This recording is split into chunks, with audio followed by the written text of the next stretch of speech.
it's time to think about plants you want to grow before winter. With tips on what to plant, here's the Weekend Gardener with some tips for you this morning. Hello gardening friends, welcome to the Weekend Gardener. There's still projects to do out in the garden even though it's a warm part of the year.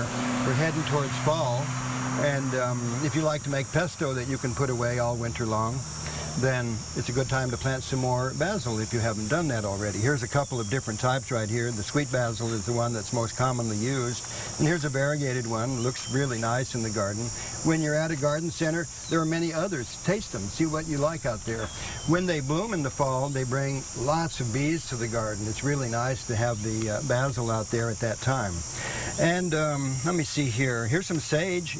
This is a perennial that you could plant right now, and this is a sage that gets several feet tall, so you have to give it room. You know, all of the herbs get quite large, and we don't look at that when we're planting and we put them too crowded. You need a well-draining soil, you need the space that the herbs need, and so this one is a nice one to go in. This is the sage. This is Salvia fruticosa. Very nice little one, and makes a tea. Let's see here. Here's some rosemary. Everybody needs a little bit of rosemary in the garden. And this is ARP, and it grows to about 3 foot tall. It's a very nice, well-adapted one. Here's something, another one that has nice, long stems on it. And this one is called the Spice Island. A real pretty little one. And a lot of folks like these long stems because they can use them as skewers when they're barbecuing or cooking. So that's a nice one. We're beginning to see the first stage and the first flush of some of the fall herbs, which are quite a few.